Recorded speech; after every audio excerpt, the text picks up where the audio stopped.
I just had to let you know you're.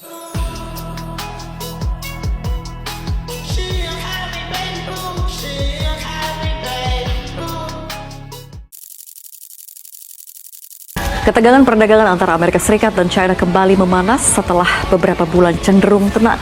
Pasar dunia kini dihantam sentimen baru dari gedung. Ada satu negara yang justru berani adu pukul sama negara dengan ekonomi paling besar ini. Siapa lagi kalau bukan China? Halo semuanya, perkenalkan nama saya Kenia Biramia Wibowo, kelas 11 SOS 4, nomor absen 21. Topik konflik dagang antara Amerika dan China penting karena kedua negara tersebut merupakan dua kekuatan ekonomi terbesar di dunia.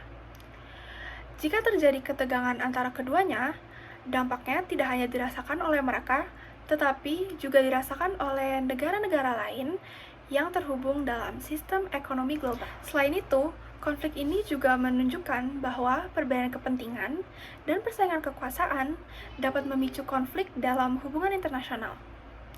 Dalam konteks sosiologi, hal ini relevan karena menunjukkan bagaimana struktur ekonomi global, globalisasi, dan perebutan sumber daya dapat menciptakan ketegangan antar negara. Konflik ini juga mempengaruhi kehidupan masyarakat, seperti kenaikan harga barang, ketidakstabilan pasar, hingga perubahan lapangan pekerjaan akibat pergeseran industri.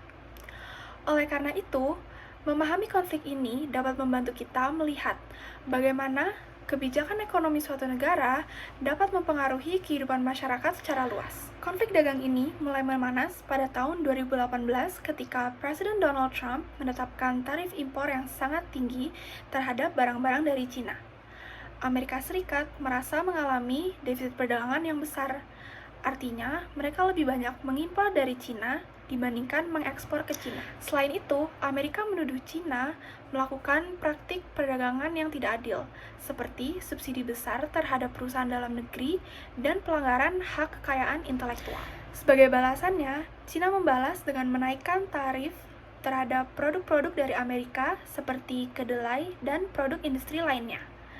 Akibatnya, hubungan perdagangan antara kedua negara menjadi tegang dan memicu apa yang disebut dengan perang dagang. Konflik ini merupakan konflik internasional karena terjadi antara dua negara berdaulat yang memiliki kepentingan berbeda.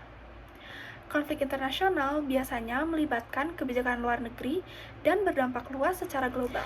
Selain itu, konflik ini juga merupakan konflik ekonomi karena sumber utamanya merupakan persaingan perdagangan dan perebutan dominasi pasar global. Jika dilihat dari teori sosiologi, konflik ini mencerminkan adanya pertentangan kepentingan antara dua kelompok besar dalam sistem global. Jika dilihat lebih mendalam, konflik ini tidak hanya tentang tarif dan perdagangan, tetapi juga tentang bagaimana kedua negara bersikap, bertindak, dan memiliki kepentingan yang bertentangan. Oleh karena itu, saya akan menganalisis konflik ini menggunakan segitiga SPK. Yang akan saya bahas pertama adalah perilaku atau behavior. Perilaku Amerika Serikat. Yang pertama, Amerika Serikat menganggap bahwa China tidak adil dalam perdagangan, seperti isu subsidi, pencurian, dan hak kekayaan intelektual. Yang kedua, Amerika Serikat khawatir terhadap dominasi teknologi China. Dan yang ketiga, Amerika Serikat menganggap defisit perdagangan sebagai ancaman ekonomi nasional. Sedangkan China merasa diperlakukan tidak adil dan merasa ditekan secara sepihak. Yang kedua, China menganggap bahwa tarif impor yang ditetapkan oleh Amerika Serikat itu adalah upaya untuk menghambat pertumbuhan China. Dan yang ketiga, China menilai Amerika Serikat ingin mempertahankan hegemoni globalnya. Yang selanjutnya adalah sikap atau attitude. Sikap Amerika Serikat yang pertama, menaikkan tarif impor terhadap barang-barang dari China. Yang kedua, membatasi perusahaan teknologi China. Dan yang ketiga, memberikan sanksi dan pembatasan investasi. Sedangkan China membalas dengan menaikkan tarif impor terhadap barang-barang dari Amerika Serikat. Yang kedua, membatasi ekspor bahan mentah strategis.